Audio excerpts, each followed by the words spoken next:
Yo, what's going on, guys? Edit that out.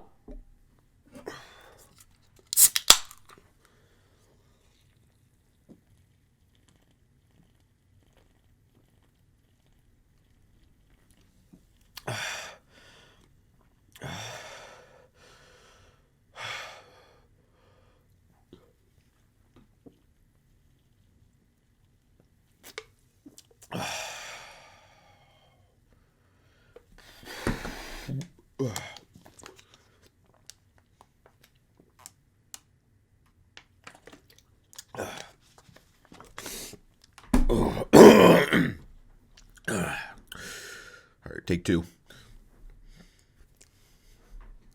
Yo, what's going on, guys? Crispy Flakes here. I just gotta say real quick here, guys. I tried attaining saloon for the first time because I'm going to go visit Texas within the next few months here before I actually got to live there for 9 months or whatever. And I thought I should get myself a little tan. I don't leave my house too much. You know, we're coming off a cold Michigan winter. Ow!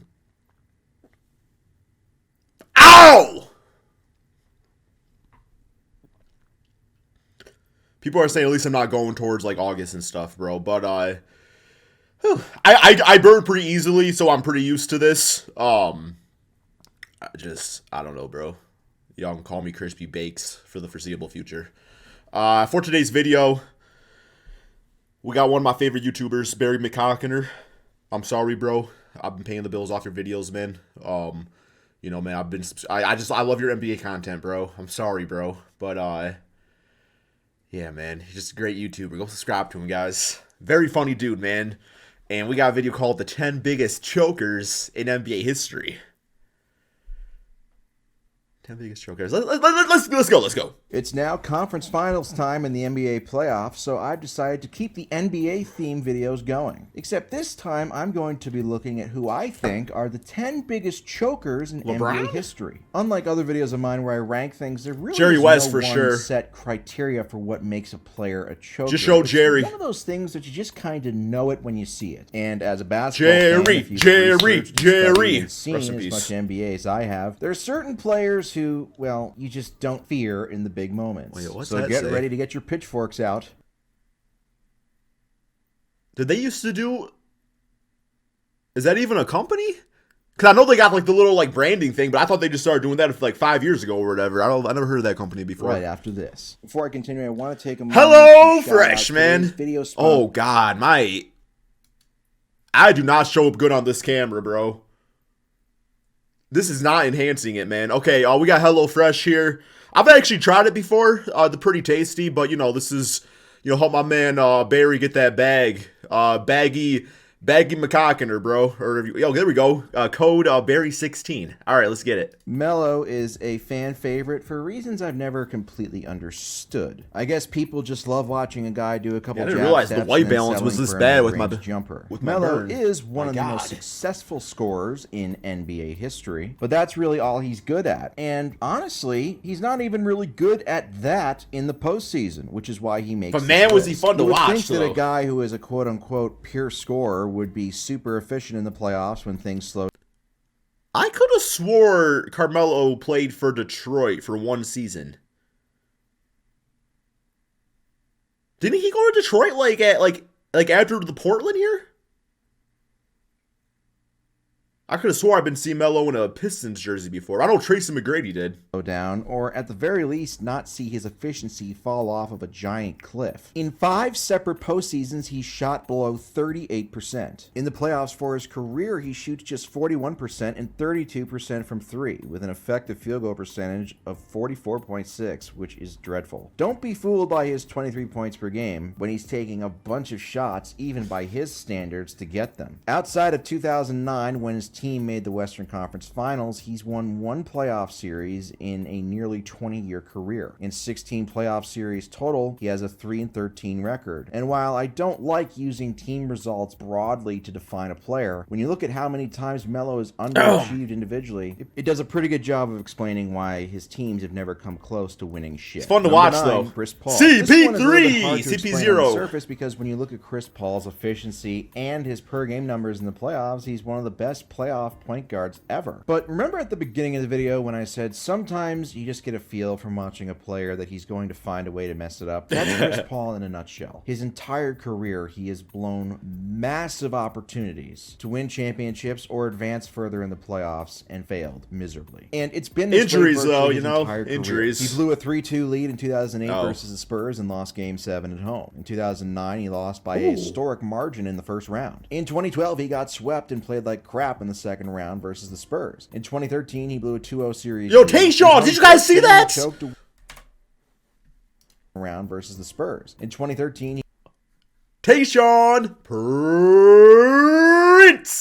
he blew a 2-0 series lead. In 2014, he choked away an extremely winnable Game 5 in a 2-2 series and lost in 6 to OKC. Of course, you can forget the fact that he helped blow a 3-1 I'm gonna see if I can lead in fix this. 2015 versus Houston, My face. although I will say I think this it's was just a like little the bit setting. more bad luck on his part. In 2016, he got hurt and his team blew a 2-0 lead. In 2017, he lost Game 7 at home in the first round. 2018, he famously got hurt in the conference finals versus Golden State, went up 3-2. The next year in 2019, he lost in 6 to Golden State in the second round after a miserable Game 5. In 2020, with OKC, he Are we lost still in talking Game about 7 Chris in the Paul? first round. In 2021, he made Wait. I could have swore I've been messing with settings here for about 5 minutes, bro. Are we still talking about, bro? This is a 15-minute video. We got 10 players to go through, and Chris Paul took up 4 minutes of it, man. What's going on here? Embarrassing fashion again, but it wasn't done yet. In 2022, in the second round, Oh my he had a 3-2 goodness. lead over Dallas. I'm taking a nap. The last 2 games of the series by a combined 60 points, including a 33-point home loss in Game 7, before again losing in the second round this year with Phoenix after missing most of the series versus Denver with injury. Simply put, you cannot rely on Chris Paul in the postseason. Number 8, Joel Embiid. Some might say it's too early or a little bit of recency bias to put Embiid on this list, but to me, I don't think so. Can anybody tell me what his best postseason moment of his career is?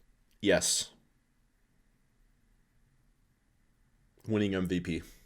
Thus far. I mean, seriously, come on. Embiid is 29 years old and he's never made a conference finals, but it goes just beyond that. In fact, Embiid has won to this point just Oh, if you're still watching, we're 7 series. minutes in, but if you didn't subscribe yet, bro, 1 million subscribers, man, I got to get to, man. I got to get to 1 million, guys. Hit that subscribe button if you're still here, man. Hit it, bro. Hit it, bro. Hit it. In his career where he played in every win. In 3 of his 4 playoff series wins, he missed a game with injury. In almost every single postseason of his career, his points per game and efficiency have dropped off from the regular season. Embiid supporters will say, well, he's been hurt most of his career in the playoffs. And to that I say, doesn't that just strengthen my argument? You can't rely on him to be healthy in the most important games. And even when he does play, he falls off a cliff individually. He touched had him, 3 man. That's separate it. chances to get to a conference finals and is 0-3 in Game 7s. There's obviously still time for him to turn it around and win, but thus far he has been one of the biggest playoff droppers of any superstar in NBA history. Number 7, David Robinson. It absolutely pains me to do this to a troop, but there's no way around it. David Robinson was a playoff troop. Oh my gosh.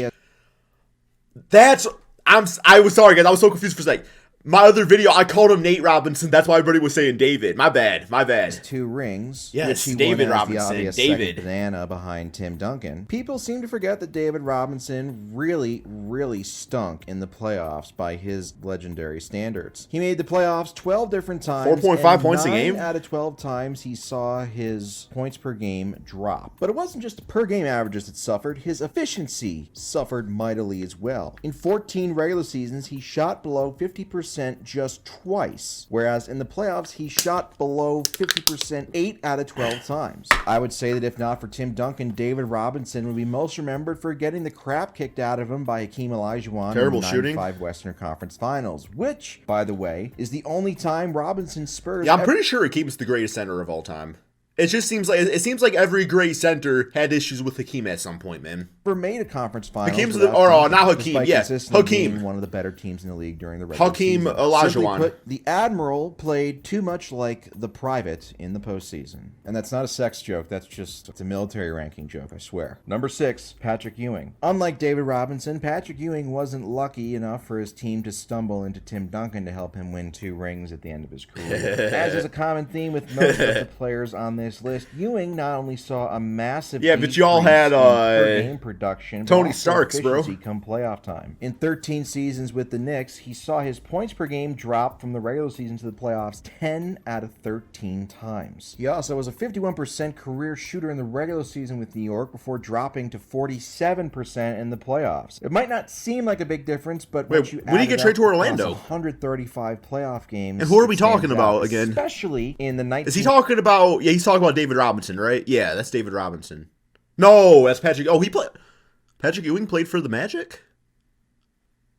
94 NBA Finals, which was the closest was he playing with team T-Mac? winning a ring, where he had 132 points on 160 shot attempts. Ewing gets a pass from a lot of people because he quote-unquote ran into MJ, but basically the guy never ever stepped up. You know, if people want to make that excuse, then that means my Pistons are the greatest team of all time because we ran to LeBron James. But we still got 6 straight Eastern Conference Finals. Big moments. Whether or not he was playing against Jordan. Simply put, Patrick Ewing was the biggest reason Patrick Ewing never won a ring. Number 5, Chris Webber. No matter how hard he tried, Chris never outran the timeout that he had. Hey, Did you... That was the craziest thing I've ever done, bro. I just buried my cockiner in the soul of this video, bro. We said timeout at the same time, man. And unfortunately, that was awesome. For coming up short. That was awesome. That was the coolest thing I've ever done on YouTube. Continued in his professional career. Webber made the playoffs 10 times. That was the in coolest his career, thing. And 8 out of those 10 postseasons, he saw his points per game drop from the regular season, while also suffering a massive drop in efficiency most years. Some might say that he was robbed from his moment of glory in 2002 by the referee. Hakeem Elijah robbed. But even then, in Game 7 of the Western Conference Finals at home, he went just 2 for 9 in the fourth quarter and overtime, and that was the closest he would ever come to winning a championship. Simply put, as an opponent, for all of his talent, Webber he was supposed to be on the Magic and play with T-Mac in his hands at the end of a close and Tim game. Duncan. And quite honestly, other than being called a quitter, that might be the worst possible thing you can be called as an athlete. Number 4, Wilt Chamberlain. Wilt is easily the most successful called as an athlete. Number 4. That's Otto Porter, right? Right, that's Otto Porter for sure. I think. I legitimately do not know, bro. Is that like a? Is that Will or Otto? 4, Wilt Chamberlain. Wilt is easily the most successful choker on this list, as he did win 2 championships and a Finals MVP. Wilt, however, is a victim of his own success, as he is one of the most famous playoff droppers of all time. Not a single he started at 33 points a game. Wilt Chamberlain averaged more points per game in a postseason than he did in a regular season. That's right. 13 times he made the playoffs, and all 13 times his scoring output decreased. It doesn't matter what stage of his career he was at, whether it was probably tired himself out early in his career, his all-around phase in Philly, or his defensive anchor phase. And now just by playing basketball, Wilt was just from what not I've heard, the same animal come playoff time that he was in the regular season. And it's pretty puzzling because considering his significant athletic advantage over his peers, he should have easily won about 5 or 6 rings. It also doesn't help that he averaged over 30 points per game for his career in the regular season and just 18.5 in 6 finals appearances. If Wilt had been anywhere near as consistent in the playoffs as he was in the regular season, he would easily be the greatest basketball player of all time. It's a good man right Instead, there. He'll have to settle for being consensus top 10 player ever, who had a lot of premarital sex off the court. Number 3, DeMar DeRozan. There's some what'd that players... say? What'd that say? There's a good chance I mean, I got myself a pretty decent skyhook, and I'm just saying, I don't think that came from my mom and dad, so I'm just saying. It's decent, man. Who had a lot of premarital sex off the court. Number 3, DeMar DeRozan. There are some players who, for whatever reason, are not good in the playoffs. And DeMar DeRozan is unfortunately one of those guys. And it's very odd because one would think that with his mid-range repertoire and his I have a good explanation and for it. to make tough shots, that he would fit right in the playoffs when it slows down and becomes more of a... Isolation type of basketball is very demanding on the body. And I really think, like, you ever play like that game in gym class when you're all lined up under the basket and you got like 1v1 and it's like a line or whatever. I forgot what it's called, like fruit basket upset or something like that. And so basically, imagine that you're playing and it's just like the score 0-0. You know, you're just kind of lackadaisically going around, man. You know, it's the regular season. Hey, what's up, All-Star game? But then the score starts getting close. And that isolation ball is like all of a sudden, you know, man, hands are going up on defense and you're slapping a little bit and doing things like that. I think that's what happens to DeRozan is because like he's chilling in the regular season, just being all ISO and everything along those lines. But when the playoffs, things get more physical, and I think his efficiency goes down. A half-court game. Analytics can't tell you that. The opposite. He goes from That's being what you call the eye 47% test. shooter in the regular The 4 eyes season to a test. 42% shooter in the playoffs. And it's not like he's shooting many threes either. In 7 playoff appearances, he shot over 44% just 1 time, including 4 times shooting below 42% and 2 times below 40%. But his struggles go just beyond per-game averages. In 7 postseasons, he shot not 50%. 1 time has his team ever had a positive net rating with him on the court or a better rating with him on the court than they do off the court. Overall, in 63 career playoff games, he has a negative 11 on-off rating, which, trust me, is very, very bad. Fair or not, and I think it's mostly fair, the fact that the Raptors went from being playoff chokers to NBA champions the moment they replaced DeRozan with Kawhi Leonard says a lot about it was DeMar Kawhi DeRozan's Leonard, though. lack of postseason fortitude. Number 2, James Harden. To me, what makes a player a choker is consistency. Every single player that you can think I think it's getting blocked by a 42-year-old Manu Ginobili, bro.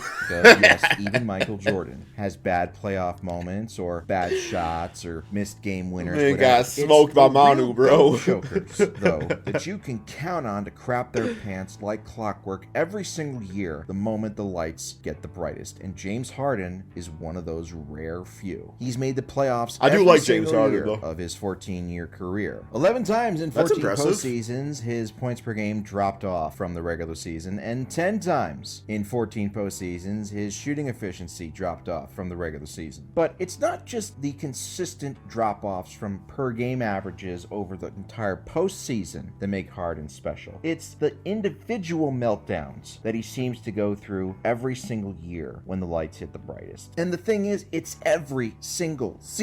A 2 for 11 performance here, a 12 turnover performance here, helping miss 27 straight threes. And he does all of this without barely Live by the 3, die by the 3 shots on his resume. Honestly, this season versus Boston was the first time he had any memorable clutch shots. And even then, after going up 3-2 in games 6 and 7, he combined memorable clutch shots. And even then, steal by Iguodala is... Oh, I don't got my cell phone, man. I would have called basketball. I thought Iguodala retired. He's going to be so happy to hear that. Okay. After going up 3-2 in games 6 and 7, he combined happy to to shoot hear. 4 for 16 and 3 for 11. In clutch scenarios in games, he's been terrible. In elimination games in general, he's been terrible. And in the playoffs overall, he's been very underwhelming. Simply put, he is one of the most complete chokers of all time. But he's not the worst. Number 1, Karl Malone. Karl Malone is the absolute worst. But enough about him as a human. Let's talk about him as a basketball player. He also happens to be the biggest choker in NBA history. One quick look at his basketball reference page will tell you, hey, wait a minute, Barry, but his per game averages in the regular season and playoffs are basically the same. And that's true mostly on per game averages, but when you look at the efficiency drop off, and I'm not just talking I don't know. I feel like I feel like if people want to say like Karl Malone's like a great player, like his stats are very reminiscent of a player that was once known as Antonio McDyess, bro. Like, nothing Karl Malone was doing, Antonio McDyess wasn't doing. There's a bad joke there about Karl Malone that I'm not going to say. Okay, let's continue. Yeah. Points. Okay, that's to be expected when you go into the playoffs and you're facing harder defenses. Especially when you're Karl Malone, the guy was built like a fucking bodybuilder. You would think he would get in the low post and fucking score more efficiently in the playoffs, but no. His career playoff field goal percentage was 6% worse than his regular season percentage. And again, that might not sound bad, but this guy played in almost 200 playoff games. 200? Bad years. This was Alexa, 200 divided by 82. She didn't hear me. consistent 17 out of 19 years, Karl Malone shot worse in the playoffs than he did in the regular season. Yo, why is he and shooting the that, vast bro? majority of those times, it was noticeably Oh my worse. goodness, like And fading I haven't away. talked about his famous free throw problems, which came to light at the end of Game 1 of the 97 finals. But I just can't get over how badly this guy's efficiency dropped off come playoff time shooting the ball. Down 9% in 87, down 12% in 1990. Yeah, down why does everybody 7% think he's in like the greatest 1991, player of down all time? 10% in 1993, down 7% in 95, down 12% in 97, down 6% in 98, This down might be 8%. this might be the rest of the video. It sure is. Oh wait. To Jordan. He played Michael Jordan 2 times in 19 seasons. So that means 17 playoff series he lost that weren't against Michael Jordan. Simply put, Karl Malone is the biggest choker in NBA history. And I really don't know how anybody can disagree. That'll do it for this video, folks. I hope you aren't too upset about it. I want to thank all. I thought it was fantastic. I loved it. That's all we got for this video. Thank you guys so much for watching. I'm gonna go put on some sunscreen.